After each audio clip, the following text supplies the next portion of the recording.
Lorraine Hightower, an educational advocate who specializes in serving students with the specific learning disability of dyslexia.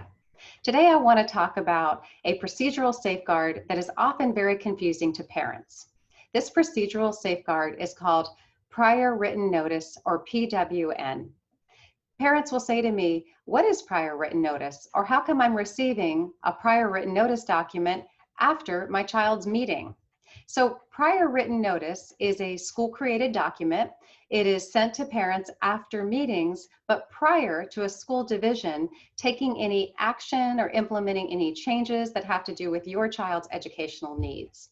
Those needs may have to do with their identification as a student with special education needs. It could have to do with an evaluation to determine if your child does have special education needs and requires services. It could involve your child's placement from a general education setting to a more restrictive setting. And it could have anything that has to do with the provision of a free and appropriate public education, or FAPE.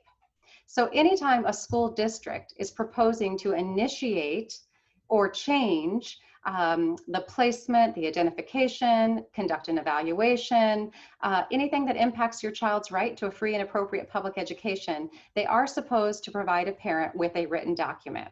In addition, anytime a parent asks for a change to be implemented, if the school district disagrees and refuses to implement that change, they're also supposed to provide prior written notice to that parent.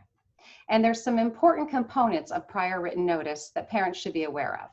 For example, your prior written notice document should include the specific action that either the school division proposed to initiate or change, or the parent requested that the school division implement or change. There's supposed to be an explanation as to why the school division is agreeing or refusing to implement that proposed change.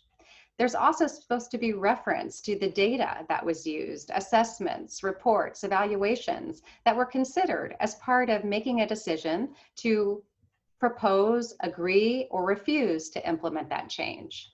In addition, the prior written notice should contain information for parents about where they can find all of their procedural safeguards and resources that might help them better understand those procedural safeguards if they need help in doing so.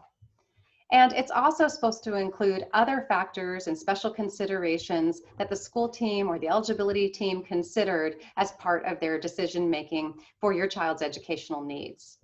So prior written notice is an important document, and if you don't receive it after your child's eligibility meeting or IEP meeting, I encourage you to request it from your child's case manager or special education designee.